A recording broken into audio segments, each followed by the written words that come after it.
We've been talking about diversification in energy companies and countries. We're now going to be talking about companies.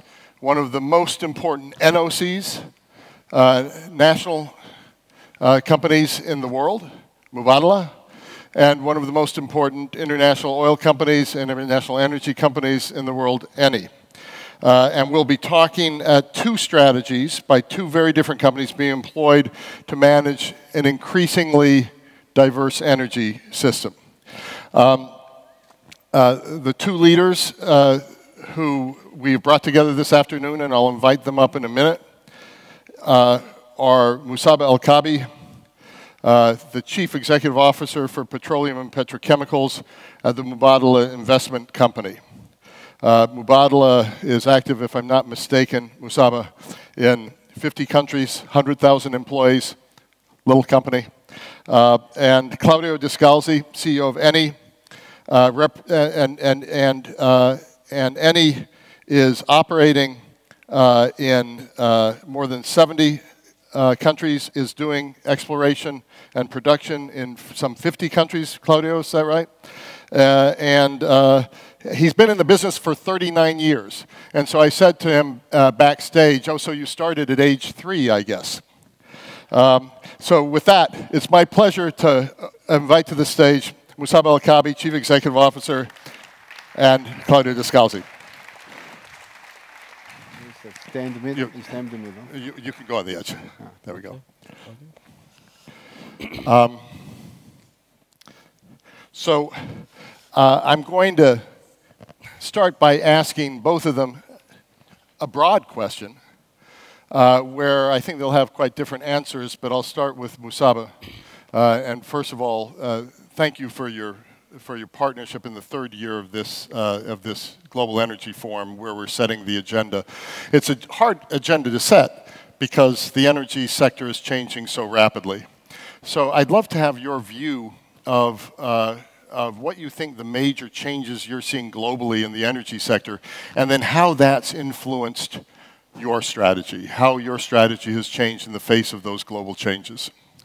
Well, thanks, Fred. First of all, I would like to say that I'm really glad to be part of the third event for Atlantic Council here in Abu Dhabi, and you guys are doing a great job, so thanks for the good work. Mubadala Investment Company is a global investment company. We have asset under management of $226 billion. We active in different sectors and different investments. But one of the key platforms in our business is the petroleum and petrochemical. And the petroleum and petrochemical, we have asset under management in excess of $40 billion. Wow. Fully integrated business. We're in the upstream, midstream, and downstream. So to go back to your question related to the evolving energy landscape in the future, post the merger between IPIC, International Petroleum Investment Company, and Mubadala Development Company back in 2017, we inherited as I mentioned, fully integrated oil and gas portfolio. So we took an institutional view of the fundamentals of the energy going forward. And we came up with a similar view, like many others in the business, that we believe in a future where all sources of energy will be required. Maybe it's a bit debatable what percentage of that would be oil versus renewable or gas, but it is clear that we will see, we believe in a future that all sources of energy will be required. So we took that slightly deeper, and our view is that for oil will enjoy a modest growth from now until 2030 of 10%. So we believe post 2030 there might be some structural changes happening to the oil demand going forward. When it comes to the natural gas, we believe that it will enjoy a stronger growth of a 20% from now until 2030. And the renewable energy, of course, will enjoy one of the highest, it is the highest growth going forward, but bear in mind it will come from low base. And when you're talking about growth, 20% or 3%, it's of global consumption, or It is a global consumption going forward, and of course, the demand will come primarily from emerging markets in the East. So how does that translate into our vision and our strategy? In the petroleum and petrochemical, we're of course linked to the corporate objectives to achieve an attractive financial returns and be active in certain geographies and sectors where there is a strategic angle to Abu Dhabi. So in the upstream, in a nutshell, in the upstream side, we have taken a view that we need to expand our portfolio in a low-cost resources. And the latest transaction we announced strictly adhere with that vision. We also a strong believer in tell me what that investment was. The one that we made in Egypt with our friend here, Claudio, Dhuhr gas discovery, or the gas field. And they've done an excellent job, by the way, to bring the asset from exploration to production in, relatively speaking, a record time in the industry. So we're very glad about that investment. We also we had a historical entry into Abu Dhabi through SEBSA and OMV of two major offshore oil fields, classified also as a low-cost resources. The main reason why we focus on low cost is to remain resilient and hopefully profitable under any commodity prices going forward. In the downstream, our strategy is focusing on emerging markets in the East. That's where the demand is coming from. And to leverage on our capabilities and operating expertise. We are very proud to have in our portfolio companies that are recognized as a world leader in the petrochemicals, Nova Chemical and Borealis. So we're using these platforms to expand our footprint in the downstream. Plus taking advantage of the competitive feedstock in the US and North America, and we'll talk about that maybe later. So one follow-up question for you before I turn to Claudio, and maybe you can talk about North America within this. If we look at key investments that you've made in your portfolio in recent months, what would that tell us about what are the drivers of those investments? What are two or three of those key investments, and then what has been the driver of those investments? Yeah, so as I mentioned, I think as a responsible investor, we have the strategy, and the strategy is clearly highlighted, as I mentioned earlier. So let me highlight a few investments we made in the upstream and downstream. So in the upstream, low-cost resources and natural gas. Low-cost resources, Abu Dhabi entry for SEBSA and OMV.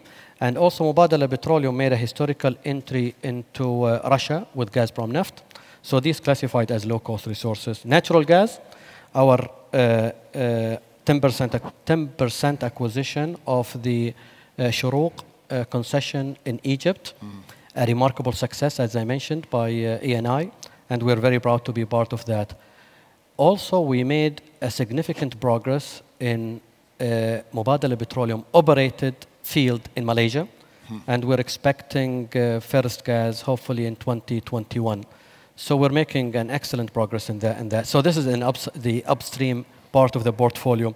When it comes to the downstream, as I mentioned earlier, we took a full advantage of the highly competitive feedstock in the US. So we made a significant investment in North America. The first one was a joint venture between two of Mubadala companies, Borealis and Nova, with a very strong proprietary capabilities, technologies, and operating expertise and market knowledge in North America, with one of the leading IOCs to build a mega petrochemical integrated project in the US Gulf Coast in Texas. That's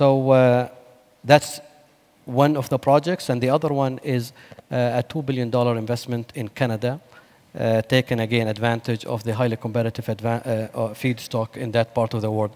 We are also very happy to see a progress here in Abu Dhabi, where Borealis and ADNOC, ADNOC is leading a big initiatives to expand and increase their downstream business. So last year we announced a big project, PP5, polypropylene between Borealis and ADNOC. And we are seeing a significant progress with the LAB, linear alkyl benzene. That is, so CEPSA is a world leader in that product. For those of you who are not familiar with the LAB, is linear alkyl benzene. It's the raw material that we use for detergents. So the plan is to build the largest LAB plant here in Abu Dhabi in collaboration or joint venture between ADNOC and CEPSA. Also, we see a good progress between Borealis and ADNOC in expanding more into the Borouge project. We enjoyed a historical, excellent relationship with ADNOC back in the 90s. We built one of the largest integrated petrochemical projects in the region, and we are in the right track to expand that and consolidate Abu Dhabi position to remain one of the leading petrochemical players globally. That's very exciting, and lots and lots of activity. And I hope by the end of our session, I'll be able to take back to the White House and President Trump even more investment plans for the United States and job creation. That's a great news. Claudio, we weren't expecting, as we scheduled this forum, the announcement this morning with ADNOC and you and your Thai partners. But on the other hand, it's not surprising because your company has been really turning heads recently. Nimble, fascinating investments, upstream to downstream, and forays into renewables, big bet technologies. What does this say about the way you're seeing the energy world right now, and how have you shifted your company and how have you shifted your strategy as you've seen the energy world change? Thank you for the invitation and also for the opportunity. Clearly, we passed through a very transformational moment. It's not just the low price before we had the financial crisis. Clearly, when you have a big transformation, you have to change, you have to transform yourself, but you have a lot of opportunity. And so to transform yourself in this period, you have to be more competitive. You must be faster. You must have the best technology. And you have to find synergies, because that is a very important way to reduce your costs. So what we have done is really to integrate our company, transform our company from an integrated oil and gas company to an energy company, so putting together all different activities, and clearly investing a lot on technologies and digitalization, and that also gave us the big result we had in exploration, for example. And we decided to avoid ways that other companies followed, because in that period everybody went to the US, wonderful, for the unconventional. We decided to go to the conventional. Everybody, and take the conventional asset that were relinquishment of other company. Clearly, the unconventional is much better, it's less risky. The conventional is a little bit more risky, so you have to invest in the technology, in the exploration. And that's what we have done. And in the last 9 years, we discovered about 16 billion of oil equivalent of resources. And that helped us to resist in the low price period.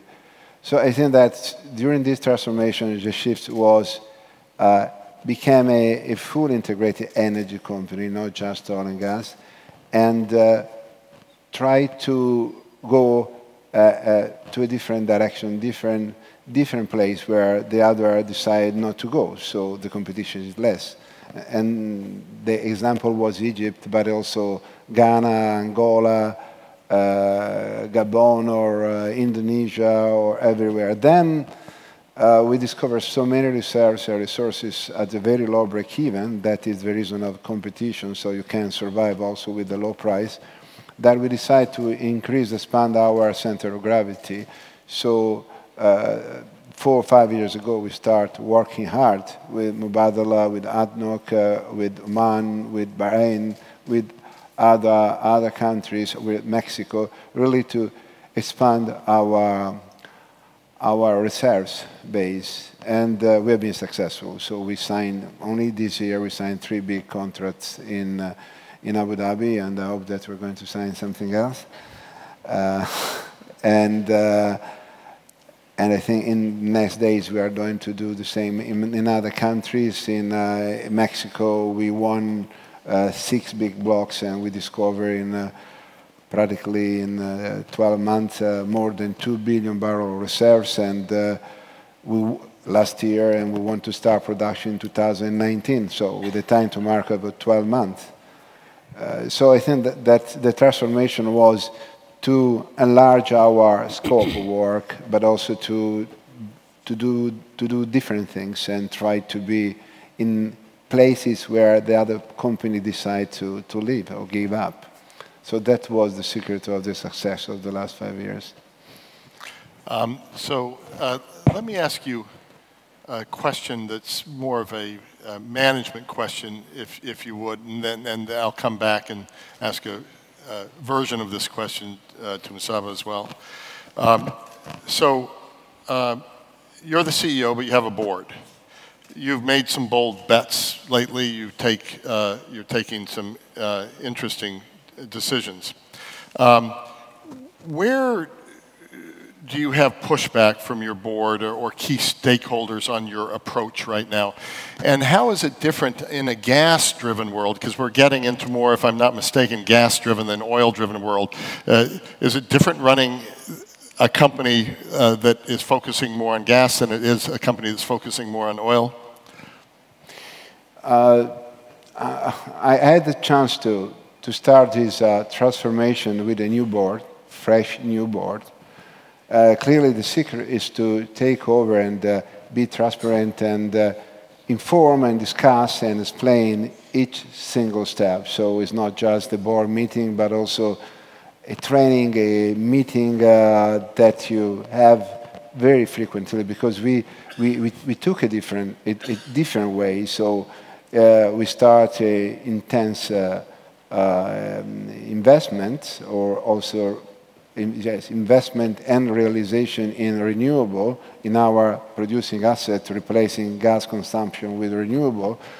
We start agricultural projects to diversify our energy projects in some countries to stay closer to the needs of the country. And it's true that we increased drastically our gas discovery, LNG, and we sold most of our gas to the domestic market. That is unusual, especially in Africa, where all the company export the gas. We decide to develop power plant, a network, high tension, medium tension, distribution, and give energy to the African countries. Now we invested more than $2.2 billion in combined cycle, and we sell to the domestic market overall 50 billion cubic meter per year, so a huge amount of gas. And you have to discuss with your board, because we have 2 choices. One is to sell through LNG export, and it's safer in terms of securitization. The price is a little bit higher. Or you decide to give power to people that has no power. You have to consider that in Africa, Africa is practically 17% of the worldwide population, like the overall OECD countries, but they use just 3% of the energy, and they have 600 million people, more or less, without electricity. And they have more gas, oil, and renewable than the US. So I think that we decided this way that is, again, a little bit different, but we took a risk. We took a risk in this country. And when you take a risk, you became credible. And if you became credible, you are working for the long term. You are giving value to your action. And maybe you lose some profits. So you have to explain to your board why you are doing that. But I think that the board understood very well, and the result have been very successful, so they say, okay, go ahead. It's very interesting. So same question for you, but framed a little bit differently. So in terms of making your investment decisions and with a national company, how do you work with your board? But you're also a member of Mubadala's investment committee. So you look more widely at the Mubadala portfolio. You're not just, your company is not just in the energy business, it's a lot of other businesses. So what's the core philosophy behind Mubadala's investment strategy and plans beyond oil and gas? And where do you see the most promising investments, first of all, in oil and gas in terms of return, but then beyond that, where Mubadala is looking? Well, I think in Mubadala, both, especially the merger between IPIC and MDC back in 2017, as I mentioned, we took a deep critical view of our combined portfolio, and we came up with a strategy that reflects the expectations from our shareholder. Basically, to be a platform, a global investment platform of Abu Dhabi. And we recognize that our exposure to the traditional industries like oil and gas is significant. And we have decided to focus on 4 key sectors or platforms. So besides petroleum and petrochemicals, we have the aerospace, renewable, and information communication technology. So this platform in particular was meant, goes back to Mubadala initial vision, is that to be a catalyst and a platform where the government can use it to diversify the economy. So we are very proud that as part of our legacy, we were part of the diversification process, and we will remain part of the diversification process going forward. So let me give you a few examples of where the diversification came into place. I mentioned renewable. Back in 2006, Mubadala took an aggressive and progressive view on the renewable. So we incubated a company that is well known now globally, Masdar. At that time, people were questioning, many people in the region, and including in the UAE, were questioning the move by Mubadala to create a renewable company where we are blessed with immense resources of hydrocarbon. So that's one step. So now we're very proud to create the ecosystem around the renewable energy. And we are recognized as one of the leaders in the renewable energy in the region. The other one is information communication technology. We established a company called Yahsat, and last year they announced the 3rd satellite that is covering 60% of the population of Africa, and they are entering into a new geography in Brazil. So that technology and the ecosystem around it was not in existence 10 years back. Aluminum, for example, is another example where Mubadala took a bold step to create what is recognized as one of the leading aluminum producers in the world, Emirates Global Aluminum. But not only the aluminum business, but the whole value chain around it. So we are part of the bauxite mining in West Africa, and then the process, the refinery, and the final product of aluminum. So to be part of the full value chain was something unthinkable almost 10 years back.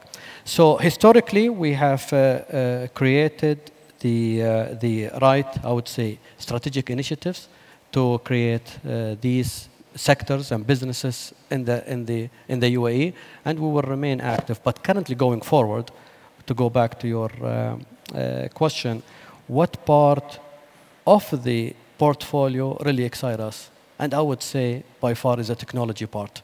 Technology. Mubadala is known now to be a very active investor in the technology. We have committed $15 billion in the SoftBank Vision Fund.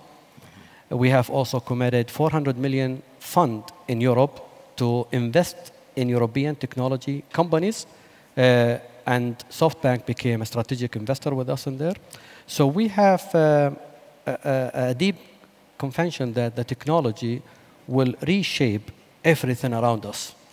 And the future, you have two options: to embrace the technology and be part of the technology going forward, or to be a reactive and follower. And I think Dr. Sultan this morning indicated that they want to be part of the technology development and implement it in a wider scale. They're driven by similar government strategic vision like Mubadala. We decided also to be part of the future and be part of the structural changes happening going forward. And at the heart of these changes is the technology. So we are very proud of the current exposure, and we will remain very active going forward. We'll have another session entirely on artificial intelligence the next time, but that's fascinating. Yeah. Claudio, pick up this technology question in your own realm and how you're looking at this, your kind of diversification would, of course, be quite different than a Mubadala.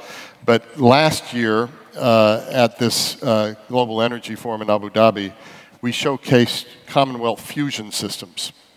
And it's a fusion energy company that was spun out of MIT, and only months later, I don't know whether we in our conference had anything to do with that, but only months later, Eni made a significant investment in the company.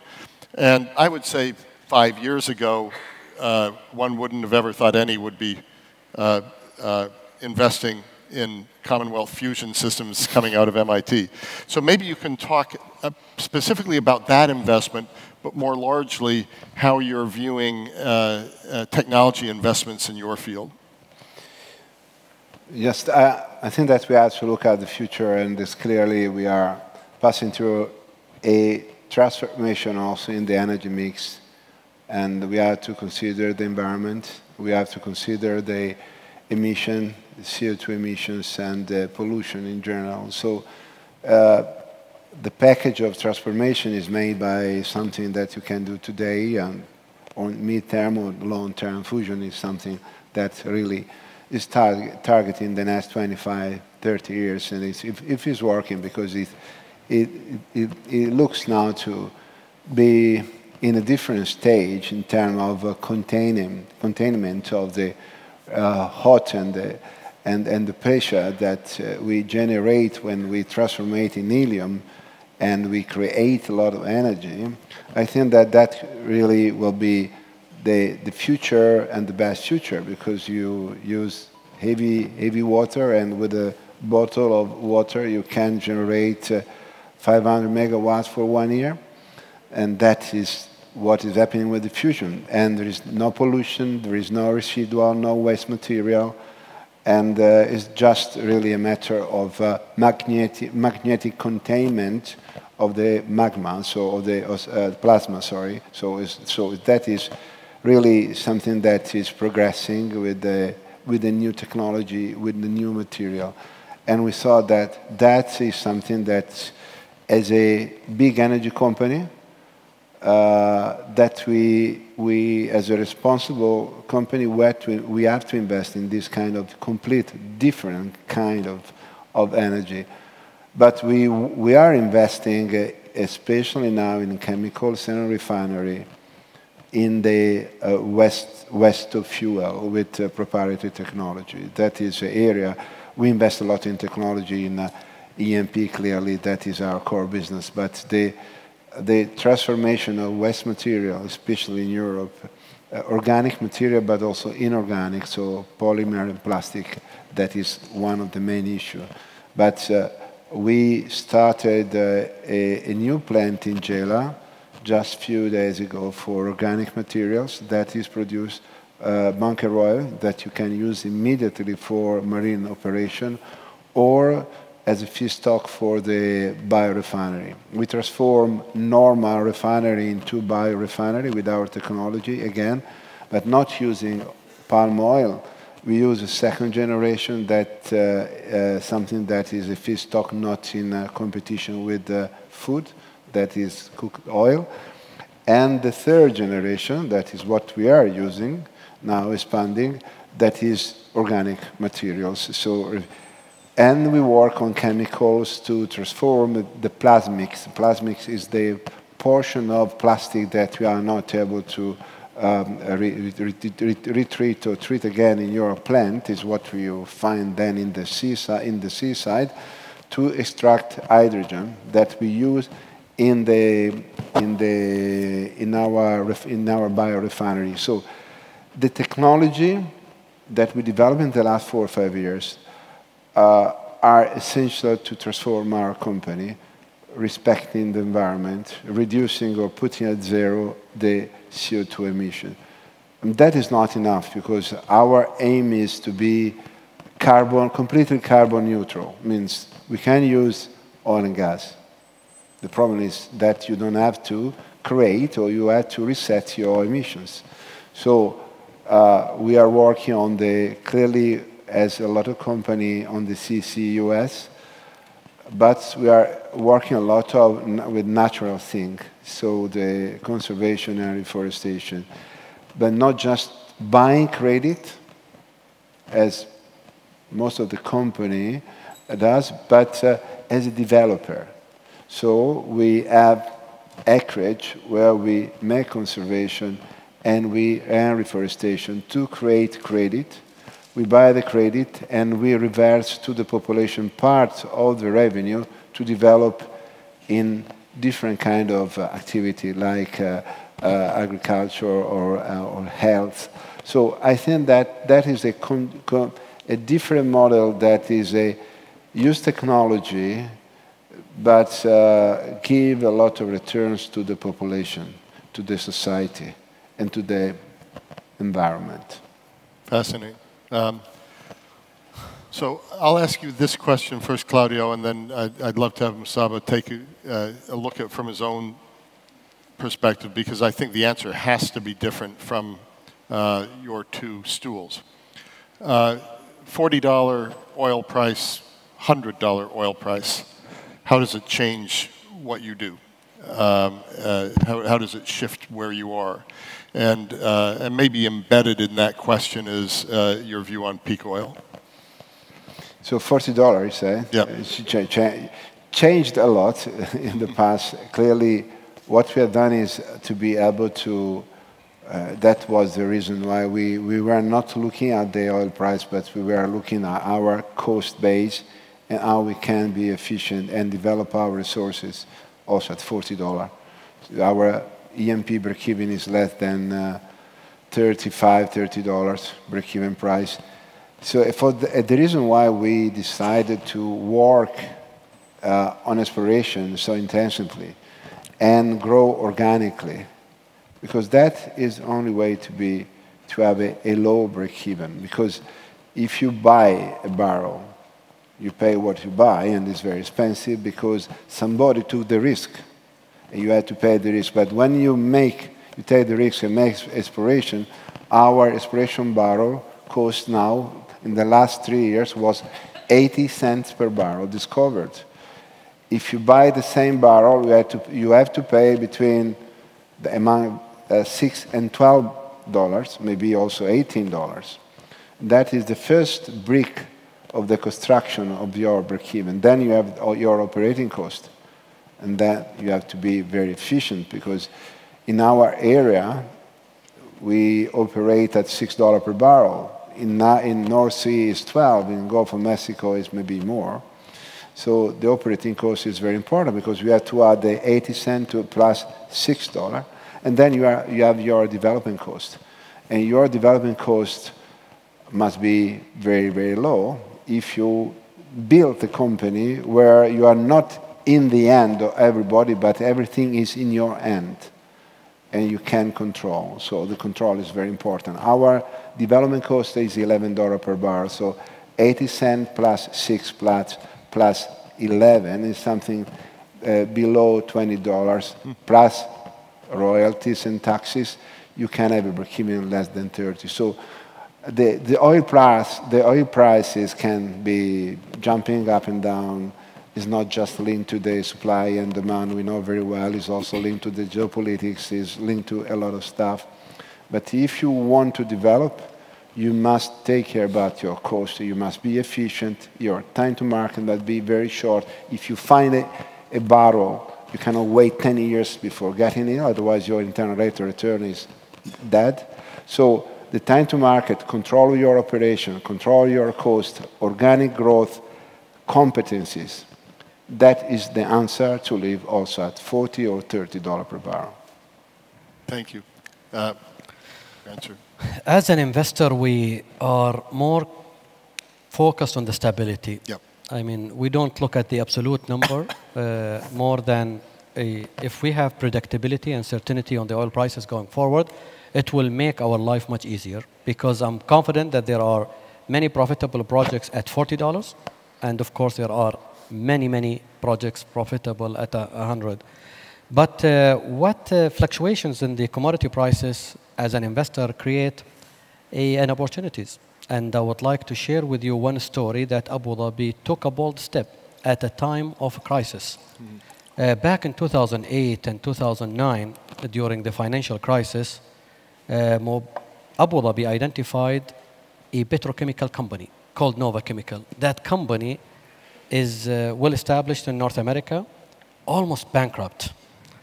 And during a very difficult time, 2008 and 9, financial crisis, but we have at that time developed a view on the market fundamentals, so how to turn that company around.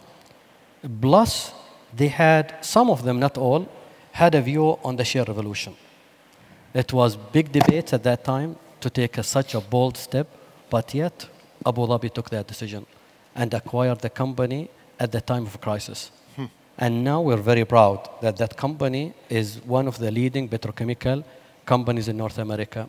So yes, there are different, commodity price fluctuation, but it creates opportunities. To summarize it, I think for an investor like us, we are more focused on the stability and the business fundamentals in the long term. That's what we keep focusing on. And I think you asked about the view on the peak demand. Yes.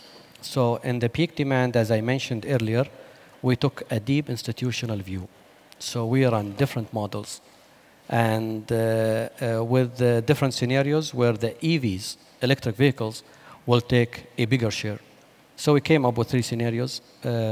Our base case scenario is by 2040, we will see a very aggressive EV penetration into the system, and that will drop the demand from a peak of 108 by 2030 to a 96 million barrel by 2040. That's still not bad. I mean, it's almost comparable to the current level of production, supply and demand. So that's our view, but we keep updating our view almost every year because I think the peak demand will be a function of few parameters. One of them is the government policies, and the other one is the technology advancement. So we need to monitor these 2 parameters and adjust our scenarios going forward. So as we're winding toward the end of this session, let me ask you my favorite question for people like you who have to take on the responsibilities that you do. And that is, what keeps you up at night? So first Musabbeh and then Claudio. Of all the things you're handling, what concerns you the most? What could be most disruptive to what you're doing? And then secondarily, what of the many opportunities you've talked about today excites you the most? That is a $1 million question. Honestly, because I came from the operational side of the business, what keeps me awake at night is we're running a $43 billion portfolio, and there are many people across the globe, from Canada, US, all the way to Japan and Thailand, that working day and night in the operation. So any incident in any of the facilities, we take it extremely serious.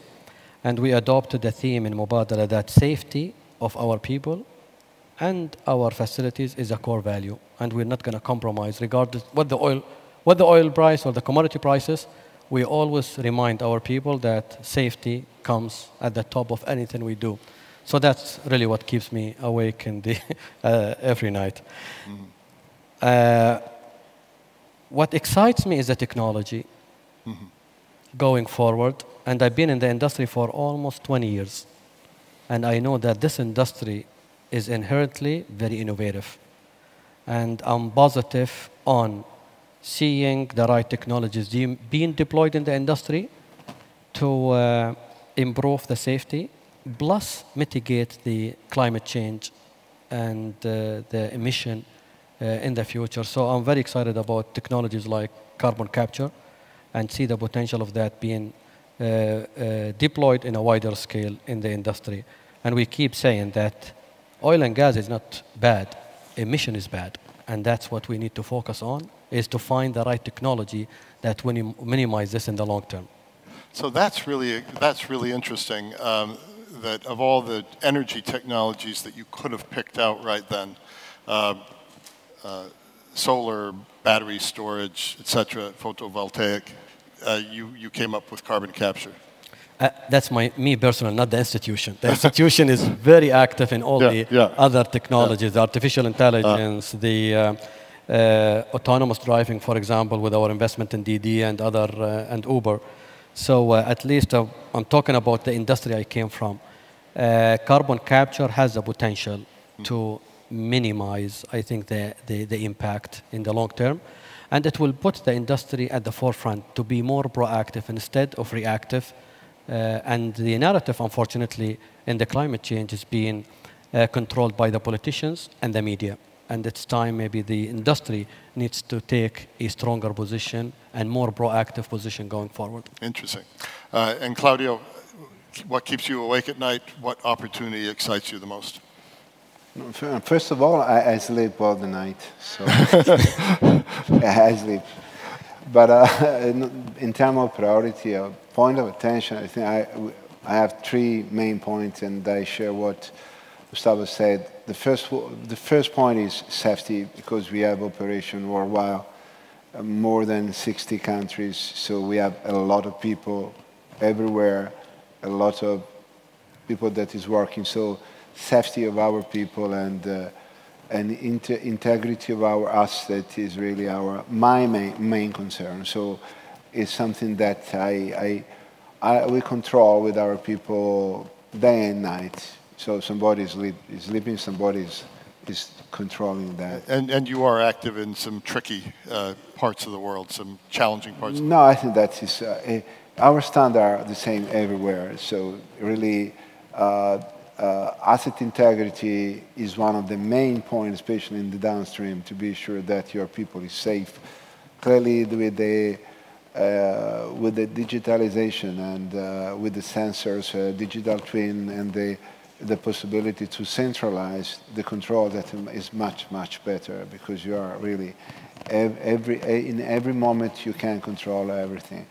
The second point of attention, or the third point of attention, is really to be sure that the relationship with our community. So, you know, we have a different situation. We operate, and we are in a lot of countries, poor countries that they don't have anything. They don't have electricity, but don't have health, safe situation. So I think that our concern is really, and my concern is to have the right perception, the right communication, the capability to help them. It's true that we pay royalty taxes, but we work with them, close to them, and I think that that is a special things for our company, value.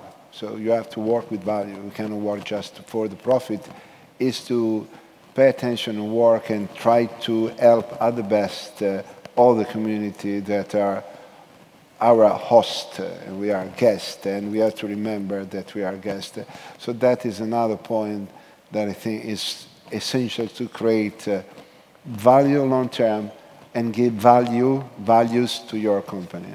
And what opportunity excites you the most that you're looking at the moment? At the moment, my main, I have to be focused, is this area, where I come at least 2 or 3 times per year month, so a lot, especially to my friend. So I think that there are a huge opportunity now with the new gas strategy that ADNOC and Abu Dhabi define. I think that there is a lot of opportunity to improve the production of gas or reserve of gas. So this, I think, in the conventional area, this is a huge opportunity. I'm talking about oil and gas, and then Mexico. In the downstream, waste to fuel is something that is a passion for me, really something that I like in terms of, from a theoretical point of view, from a practical point of view, has so many advantages because you reduce waste material, you transform waste material in energy with a very high content, 80% content of energy, and especially in Europe, where we don't have oil and gas, we don't have crude, we can use waste material to create fuel, to create energy. And I think this area is a huge and big area of future growth for us. Thank you for that. So stay in your chairs, please. I'm going to ask you to thank these two speakers, and then we're going to do a very quick segue into a short presentation of a very exciting project we worked on together with Eni and on some modeling and geopolitical modeling. But before we do that, please join me in applauding our two speakers.